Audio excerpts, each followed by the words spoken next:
The old-style bow rested easily in Instructor Kayla. Horvath's grip an elegant curve of wood and tension that looked ancient beside the Coalition cadets gathered around her. In a training room filled with shimmering armor, floating holoscreens, and weapon racks powered by fusion cells, the thing looked like contraband from a museum, and yet it demanded attention. Horvath's expression flat, unimpressed. Tired in the way only veterans get handled the bow with the casual familiarity of someone who had spent far too many hours practicing with it. The worn groove in her arm guard told the story better than her face did. This design is nearly 4,000 years old, she said dryly. And no, I'm not here to give a history lecture. Lieutenant Vess, a Tavani construct whose posture practically radiated smugness, let out a sound like a cooling engine. Instructor, is this an elective? Because if you want us to take notes on stick throwing, I need to update my threat database. Kayla smiled without warmth, the predator's smile, all teeth and no kindness. You're here to learn something. Anyone seen a bow used in real combat? Silence. Commander Shayara, prismatic. Crystalline strategist whose body refracted light like a living prism, hesitantly raised one limb. In historical archives of early Earth conflicts. Primitive, low-velocity projectile launcher, Arang Horvath said simply. Before anyone could blink, her hand blurred. A string hummed. Reality snapped. The arrow was already buried in the center of a target 40 meters away. A cadet in the back Vosk. A massive crustacean-armored warrior whose species boasted lightning reflexes clicked an alarm. I did not see the release. My threat filters failed. You should have, Horvath said, already knocking another arrow. Your reflexes are tuned for plasma capacitors and coil gun winds. This is just physics. And spite. Shayer tilted. Computing. The willingness to put sharpened metal into someone who thinks they're safe because they brought better toys. She dismissed the classic sept Vess. Vosk and Shayer. The temperature in the room dipped. The air felt heavier, like the walls were waiting for something violent to happen. New rules, Horvath said. I shoot. You move if you can. Vosk went first. Built for ambush and speed, his kind tracked threats faster than most species could blink. He planted his weight, ready to dodge the instant anything happened. The arrow pinned his sleeve to the wall before he even moved. No heat signature, Horvath said calmly. No barrel flare. No charge up. You're waiting for technology to warn you? I'm just human. Vess stepped forward, processors humming. I will predict your trajectory. He positioned a mannequin as cover. As she drew, his internal logic screamed for him to dive left. So he dove right. The arrow shot clean past him and impaled the mannequin's chest. Vess froze.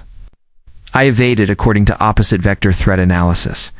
You moved exactly where I expected, Horvath said. Cover is a conversation. You told me where you were going? Humanity didn't learn to hunt stationary objects? Horvath explained as they regrouped. Humans hunted things that fled, bit, clawed, ran, hid. Speed doesn't matter, she said. When I'm already aiming at where you're going to be. Shaken, they retreated to the archives. And found her file human reconnaissance. 14 years in a role with an 8-month survival expectancy. She wasn't simply a soldier. She was a specialist. A hunter in Earth's history made it worse. Humans made projectile weapons before writing. They hunted by chasing prey until it died from exhaustion.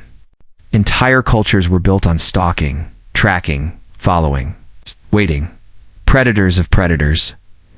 When they confronted her in the armory, Vask finally asked, Have you used that weapon? On living targets? Yes. How many? Enough that counting stopped mattering a long time ago. She dismissed them, then stopped them in the hallway. One more task. Extra credit. Hide anywhere in the facility. In 1 hour, I will place a training arrow within arm's reach of you. The hunt began. Vess hid in the crowded mess hall, surrounded by bodies, noise, chaos. At the 14-minute mark, he reached for his drink and froze. A training arrow balanced perfectly on the rim of his cup. He hadn't heard a thing. Vask barricaded, himself in his quarters behind biometric locks and armed guards. At 23 minutes, A message pinged his console. He turned. An arrow lay on his pillow. Shayer hid in security. Operations, the most heavily monitored location on the station. At 31 minutes, alarms rang. An arrow was embedded in the headrest of the command chair. Carved into the shaft, behind you, works every time. They returned to the range silent, humbled, changed. Teleportation? Vess asked desperately. No, Horvath said. Terrain. You locked yourselves in boxes. I walked through the doors you forgot existed. Food staff enter every room. Maintenance tunnels link your barracks. Security shifts rotate on the hour. I didn't infiltrate. She lifted the bow, eyes cold. I belonged. What was Earth like? Vess whispered, before the coalition. Horvath paused. Crowded, she said softly. Full of predators. And eventually we learned the most dangerous prey is another predator. She set the bow down. We brought no advanced tech to the coalition. No unrivaled shields. Just the oldest weapon in the universe. Patience. The kind of patience required to watch a creature until it stops moving. Vess swallowed. Could you have hit us? Instead of placing the arrows? Horvath looked at them gently. Almost kindly. If I wanted to hit you, she said, we wouldn't be talking right now. As the door hissed shut behind them, Horvath stood alone on the range.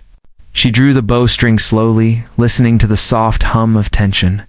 Somewhere in the facility, 3 brilliant young cadets finally understood the monsters worth fearing are always the quiet ones.